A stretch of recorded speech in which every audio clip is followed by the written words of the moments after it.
Welcome to this deep dive. You've brought us something today that, well, really gets into the weeds of online interactions, doesn't it? It really does. Kind of the strange and sometimes pretty concerning side of things. Yeah, exactly. We're looking at a snapshot from an online forum discussion. And just to be clear, our focus isn't on, the specific allegations being discussed there. You're right. Not at all. Instead, we're diving into this specific thread within that forum where people are talking about online behavior sort of spilling out and actually impacting members in, well, pretty negative ways. Mm-hmm.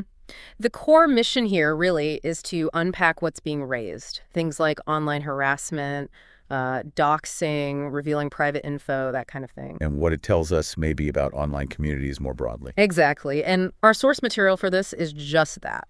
One single discussion thread. We've got the initial post that kicked it all off, and then a whole lot of comments and reactions from different people. Okay, so what immediately struck you about this thread? Well, you could almost feel the anxiety, It wasn't just abstract debating. People seemed genuinely worried about harassment, about their privacy, about things moving off the forum. Right, like it wasn't contained. Precisely. It shows how those online boundaries can just dissolve, sometimes frighteningly easily, and the real impact that has. Okay, let's get into the specifics then. Yeah.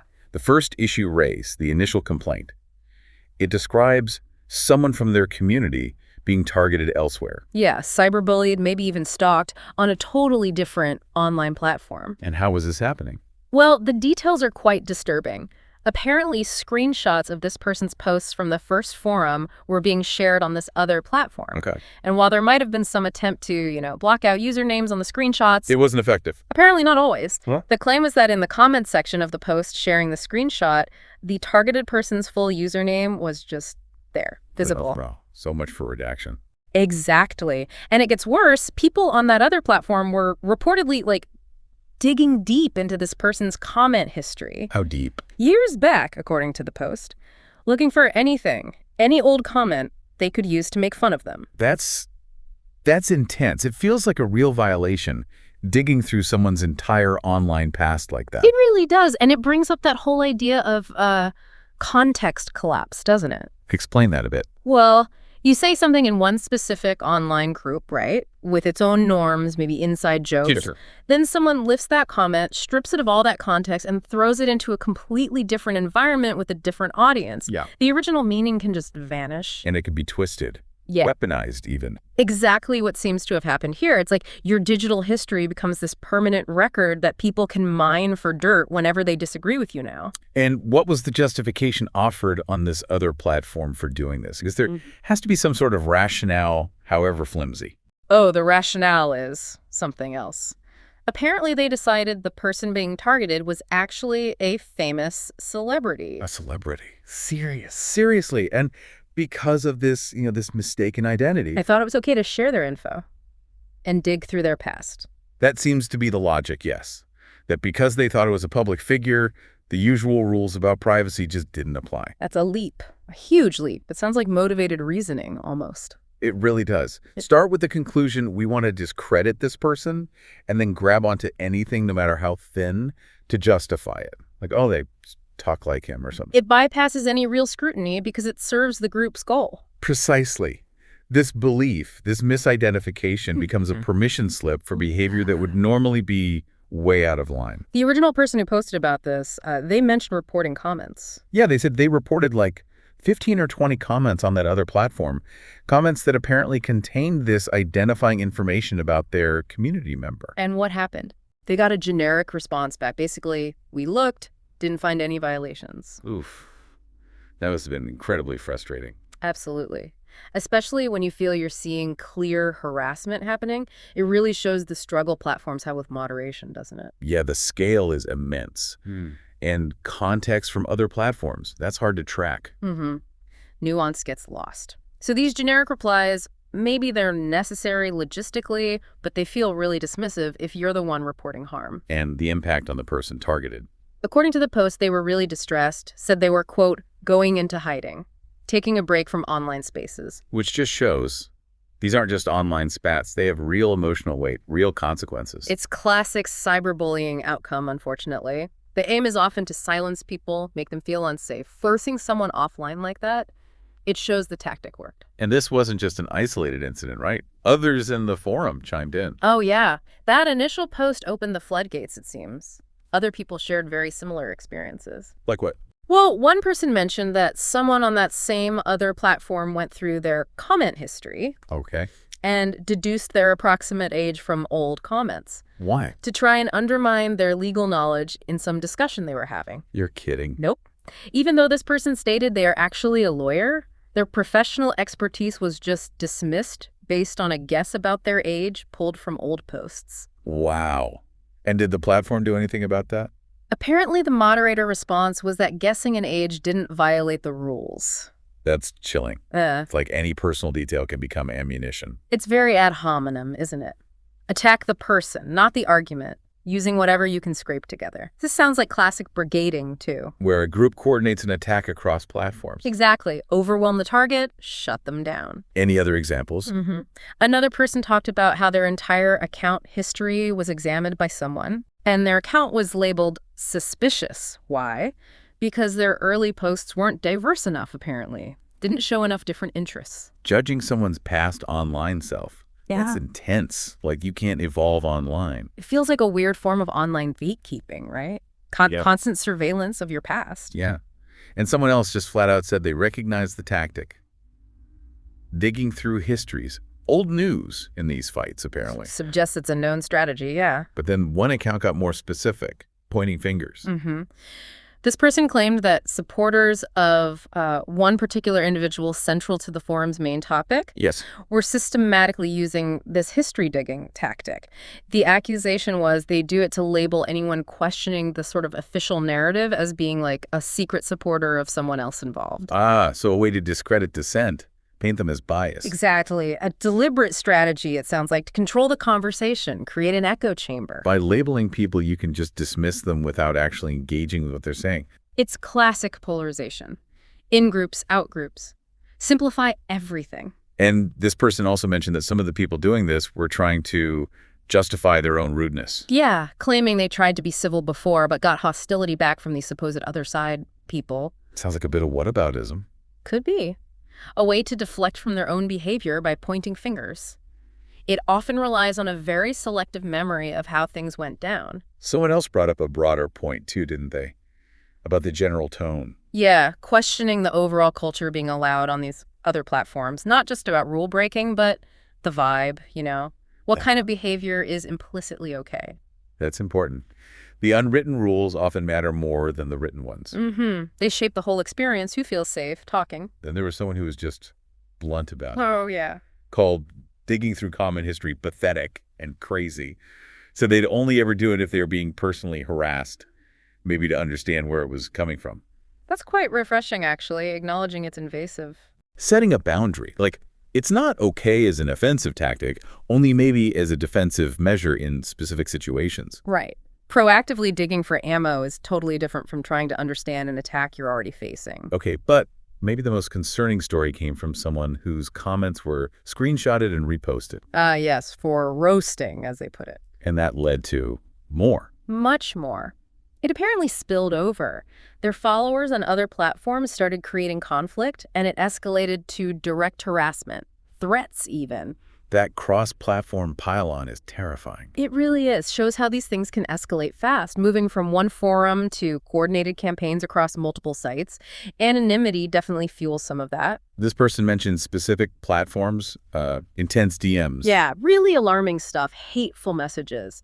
And they also voiced this really dark suspicion. What was that? That the goal behind all this harassment might actually be to cause so much trouble that the original forum gets shut down entirely. Wow. So not just silencing people, but destroying the whole space. That's the fear expressed. It suggests a really calculated malicious strategy, aiming to eliminate the opposition's platform. That would have a massive chilling effect. Absolutely. It makes people terrified to say anything controversial. And then, wasn't there something about this spreading even further? Yeah, someone reported that the original post from the other platform, the one making the celebrity accusation, had been shared on a major video platform. Oh, no. So potentially reaching a much bigger audience. Exactly.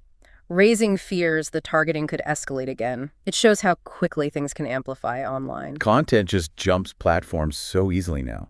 A local dispute goes viral. potentially. The whole online ecosystem is interconnected. And going back to that celebrity misidentification, the evidence for it was apparently paper thin. Hilariously thin if it wasn't so serious. Things like, they talk like him, or they mention, I don't know, hemming a skirt once. Hemming a skirt, that proved you're Ryan Reynolds. Apparently that was part of the evidence mentioned. Just absurd. Multiple people in the thread expressed disbelief. It really shows how confirmation bias works, doesn't it? Totally. If you want to believe something, any little scrap looks like proof. The desire to harass just steamrolled any logic. It's a good reminder to be critical online. Media literacy is key. Absolutely essential. Now, someone else threw another factor into the mix. Money. Someone pointed out that creators on some video platforms are reportedly making decent money from videos about the whole situation the forum discusses. So maybe some of this inflammatory stuff is just clickbait, performance for profit. It's a possibility raised, yeah, that the drama itself is being monetized. Which creates terrible incentives. It really can. The attention economy often rewards conflict, sensationalism. Yeah. It can make the online environment more toxic if people are just chasing views. Well, and we actually heard from the person who was targeted, the one accused of being the celebrity. We did. They confirmed it happened, said they initially thought it must be some kind of bizarre joke. I can imagine. Surreal.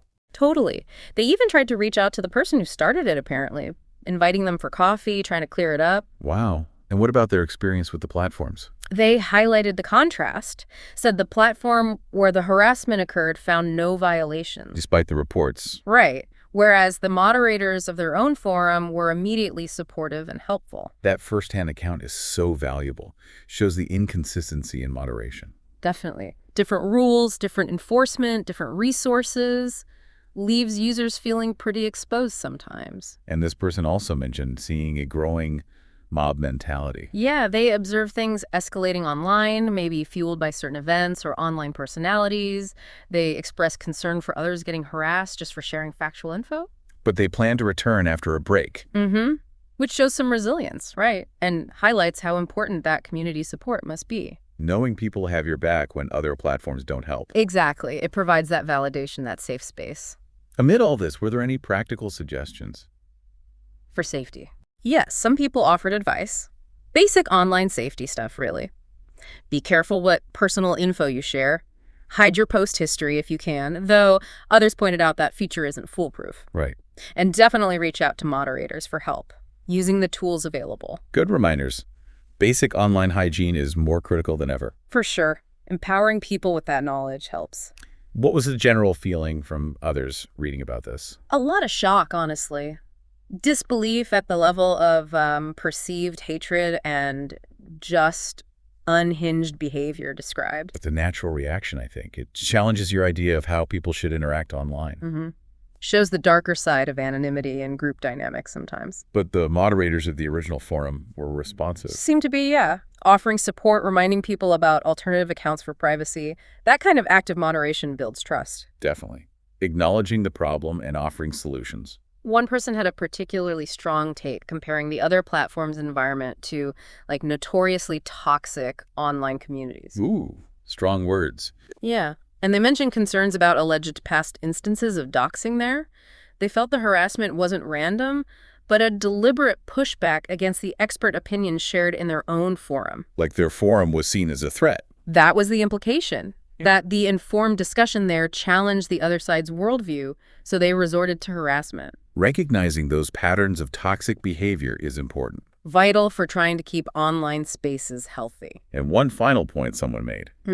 The irony. Yes. The irony of people allegedly engaging in bullying and harassment while claiming to be against bullying and harassment. The hypocrisy can be pretty staggering online sometimes. It's common, isn't it? People doing the very thing they condemn in others, often without seeming to notice the contradiction. Lack of self-awareness fuels a lot of conflict. So wrapping up this deep dive, it's really painted a picture of, well, how tangled online behavior can get. Definitely. We saw deep concern in one community about harassment spilling over from another platform. And some really specific, troubling tactics being alleged digging through comment histories for years. That bizarre celebrity misidentification being used as justification. And even the shadow of financial incentives potentially driving some of the conflict. And underneath it all, the very real emotional toll on the people targeted and the community trying to support them.